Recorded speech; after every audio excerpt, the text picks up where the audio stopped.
In regards to total property loss, in 2023, the U.S. experienced 28 separate weather and climate disasters costing at least $1 billion. That number puts 2023 in first place for the highest number of billion-dollar disasters in a calendar year. Regardless of the strength and force of a storm, it is still devastating to those whose lives have been disrupted or cannot afford to replace what has been destroyed or damaged. We're going to be replacing a 90-foot wooden fence. We're going to be upgrading the posts from wooden posts to metal posts. And the rest of the fence is going to be pressure-treated 2x4s and 6-inch redwood dog-eared pickets. This fence has been in disrepair for several years. It had been braced up on numerous occasions. The storm had taken it down and has been braced up one last time before we came here to replace it.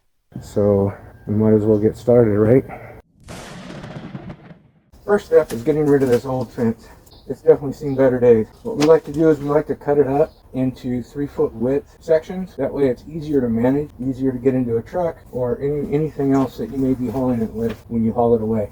Watch for nails, spiders, anything that might hurt. And regardless of what I'm doing, wear gloves. As I'm taking the fence panels and posts out, I want to make sure that I know where the existing post holes are. Hopefully I'll be able to reuse the locations. So what I'm doing is I'm marking by just putting a piece of wood so I can find those later. Hopefully I'll be able to dig out the rotted out posts enough to where I can get the new posts in. And since they are rotted out, this seems to be the best option because then I can use the existing footing and then pour concrete around the new post, since the new post is going to be smaller and skinnier than the old post. The old posts are 4x4 treated lumber, where the new posts are going to be 2 3/8 inch galvanized fence pipe. There's a right way, a wrong way, and a stupid way to shore up a fence. Maybe you can guess which one this is.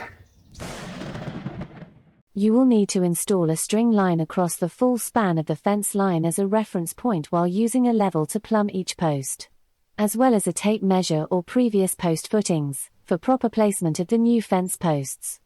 There's play equipment that is indicative of a small child, so we need to get this first post out of the way and set, so that way we can close off this section of their yard, but the other half of it is a pool on our side, so we want to restrict access to the pool as quickly as possible. There are two main options in which to plan for the new posts. The first is to relocate the post locations entirely, which involves time to lay out the new post locations and possibly leaving the old post footings underground. Some issues may arise, such as inconsistent post distances at the locations where the new fence connects to the existing fence. This may affect the aesthetics if alternating panels will be used. The second option is reusing the existing post locations. We have determined that this option best suits our situation. It allows us to keep with the original post spacing. In addition, the smaller diameter of the new posts will fit nicely into the existing footings, allowing us to use less concrete and still retain the strength of the existing footings. However, clearing the holes has its own challenges. And, unfortunately, if the old post isn't completely rotted out, it may take a lot more convincing, sometimes with mechanical leverage. Well, there ain't nothing more convincing than gasoline in a lighter. Bubba, I gotta say, I really didn't miss this between us. Mark my words, there will come a day where my skill sets are going to be the only thing that's going to solve the problem. Captain, based on the laws of probability, he is not wrong. Yeah, I know. That's what scares me. I believe this is one that came out all the way, but even if it didn't, you've got dirt and rotted wood, so the garden auger should take care of most of it. As long as I can get my hand and arm in there, be okay. Or if it comes right up, because that's the extent of the concrete footing. What we may do is take the back end of that footing out, because it's not allowing me to clear this hole well enough. They're just getting in the way of giving me enough room to get sufficient concrete in there. Finally have a fucking winner. Yay! Alright. Maybe not. Based on this, we're out about 6 inches. Again, we're going to have to take the back end of this footing out. And all the while, my perfectly good hole is getting filled. That was way out. Just so everyone is aware, this is, ideally, the way that a rotted post should come out of a footing. Well, I couldn't have planned that one any better. Right in place. These last two posts were relatively easy, but that was due to concrete completely failing. My guess is it was poured dry instead of mixed and poured, which is always a problem.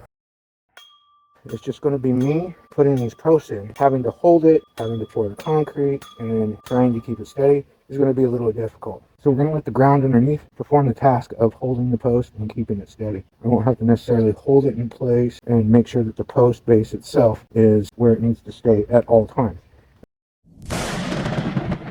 We start by adding a little water to the bucket first.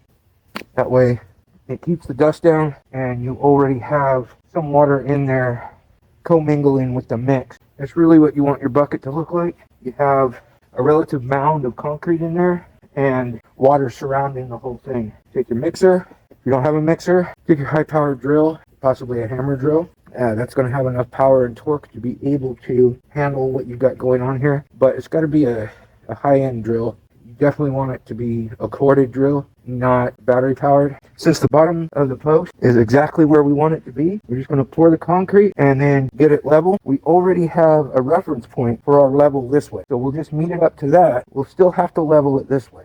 The metal posts themselves are going to give quite a bit more strength than a wooden post will, and it'll last a lot longer. These metal posts will be good for 50 years or so. That's the last post, thank God. We have all the metal posts installed now. Our next step is we're going to be hiding the posts by sandwiching two 2x4s. This is going to give us something for the wood panels to nail to. Some people like to use brackets or something similar to a conduit strap. Others like to use a rock to hit that bird that is making so much noise on the video right now. There are several ways that aren't necessarily wrong to attach a wood panel to a metal post. And first, what we'll want to do is we'll want to take a measurement.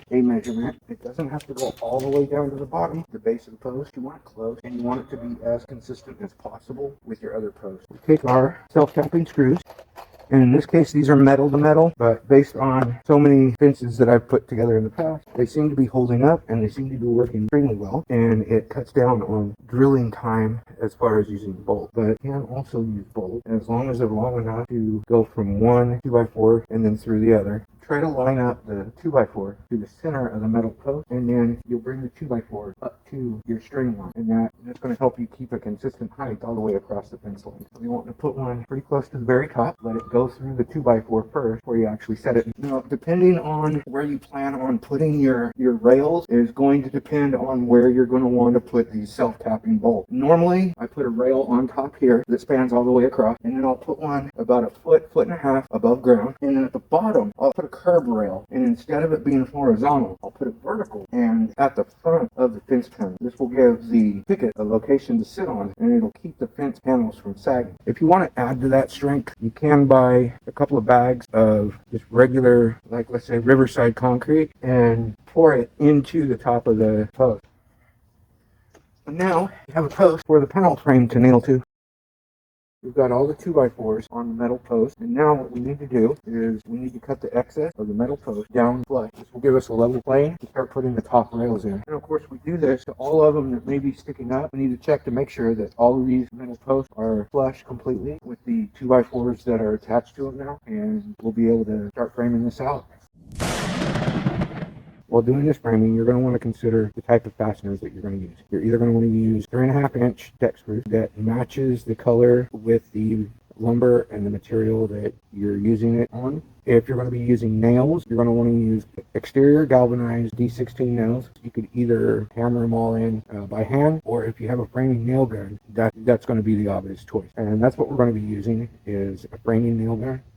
When putting these in, you want to check your wood down the edge and down the side. Make sure it's not bowing, cupping, crowning. If it's crowning, you want the crown to go up, so that way eventually gravity will do its job. You're going to want to take the measurement from the farthest end, if possible, and then to the center of the metal post. And that's what we've got right now. And you want to line it up to where the vertical 2x4 is flush and flat with the horizontal 2x4. When you're putting the nails in, you want to go at an angle, and it's called toenail. I really don't know why it's called a toenail, because my toenails don't do that. But you want to go slightly at an angle, so that way it doesn't have the ability to loosen itself upwards. And then if you have any nails sticking out, give it a tap. This is now a lot more stable already. So we're going to put the next one in all the way down the line, and this is going to be our top rail. If you're connecting to a 2x4, it's going to require 2 screws, one on each side. If you're connecting to 2 2x4s or 4x4, then you're going to want 4 fasteners there. You want to line everything out as close as possible. That way you don't have any fluctuations in any direction whatsoever. Areas like this where we're joining with another fence, we're going to show you how to do that too, but later. Another thing you would want to do is to kind of give this connection a little more strength is to toenail a couple of nails. As shown here, it is perfectly acceptable for the upper rail to span more than one section of fence, as long as it is secured at each point of contact. We have an intersection here between the back fence and the side fence, and this section of fence here is not stable enough, so we're going to have to replace at least this post to be here. Now it's going to make it a little tricky since we're trying to keep what's existing here but remove this here and tie into this one there. We were hoping at the time that this panel being tied into the intersection here was going to be enough to stabilize this last foot and a half. Unfortunately, it's acting a little more complicated than that, so we're going to have to eliminate this foot and a half and put in new for it. Sometimes those are the breaks, so since I'm going to have to pour the footing, it's not going to be strong enough yet until the footing is completely dry. But I'm going to need to work on this and get everything fastened in and connected while it's drying. So I put the stones in there for a little bit more stability. I tapped the post itself into the ground about 4 to 6 inches. So we're going to have enough stability here, short term and long term. Now it's just a matter of starting to tie all of this in where it needs to be. If I poured the footing and then started with the framing, it would knock the footing loose, knock it out, and then this post always be loose. If it's completely stable and nailed in, it's not going to go anywhere once the footing is in. That almost doesn't need concrete. Just kidding, it needs concrete. All that is secured. I'm also going to put one right here just to give it a little bit more stability. We can now pour the footing for it, and the Captain. Janice, hey, are you okay? I am uncertain as to the cause. I should be right. Stay with me. Well, that was weird.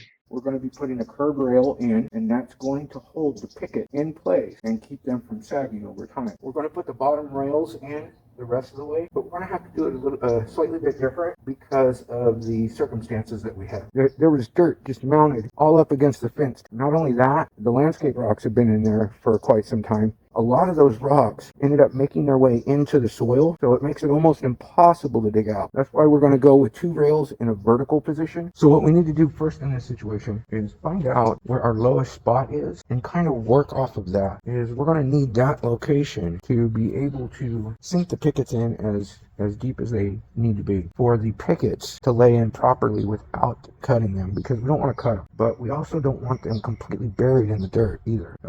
Which is where our odd situation is. I'm going to go from the bottom of the bottom rail to the top of the top rail. The difference looks like a good point. I'm going to get a screw to mark our location. That way we can run a string line to it. So we're going to mark the other side just like we did here. Now we're going to put the middle rail in. When dealing with the fence components that need to line up consistently with each other, such as the posts, upper rails, bottom rails, and middle rails, it is important to use a chalk line to make your mark, or a string line, as we have already been using. This will give you a reference point along the whole span of the fence, ensuring your reference point to be the same for each panel. So to get these pickets in, set the picket next to the one that's already installed and check your height using the string line and the top of the picket. Make sure it doesn't push the string line up. Hold the picket with your foot at the bottom to keep it from moving anywhere. Set your gap. Go to the bottom, set your gap, check your plumb occasionally. If you have any obstructions at the bottom, make sure those stay cleared, and keep plenty of nails available because you're going to be using a lot of them.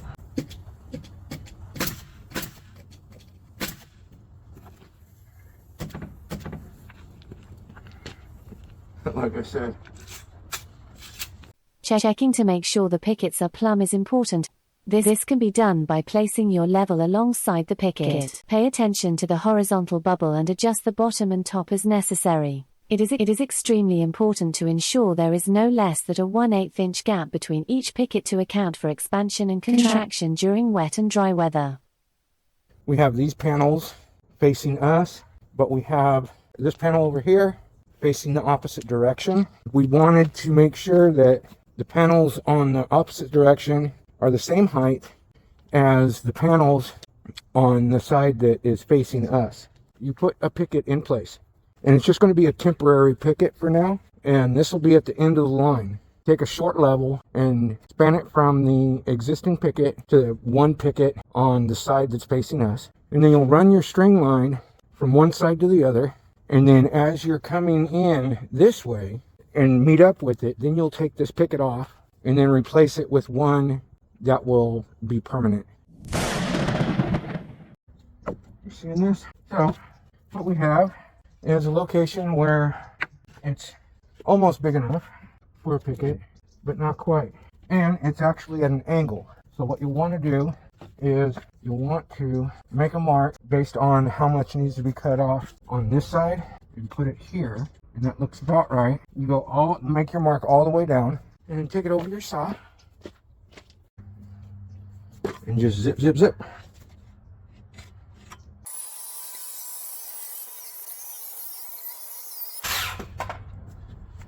There we are.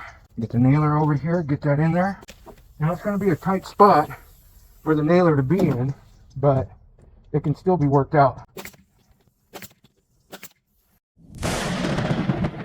Alright, now we come to this area here where we have a gap, and we're going to take the measurement from the bottom of the bottom rail to the top of the top rail. And the whole reason of having a pool fence is to keep kids from getting in unattended, and it keeps them from drowning, because drowning is bad.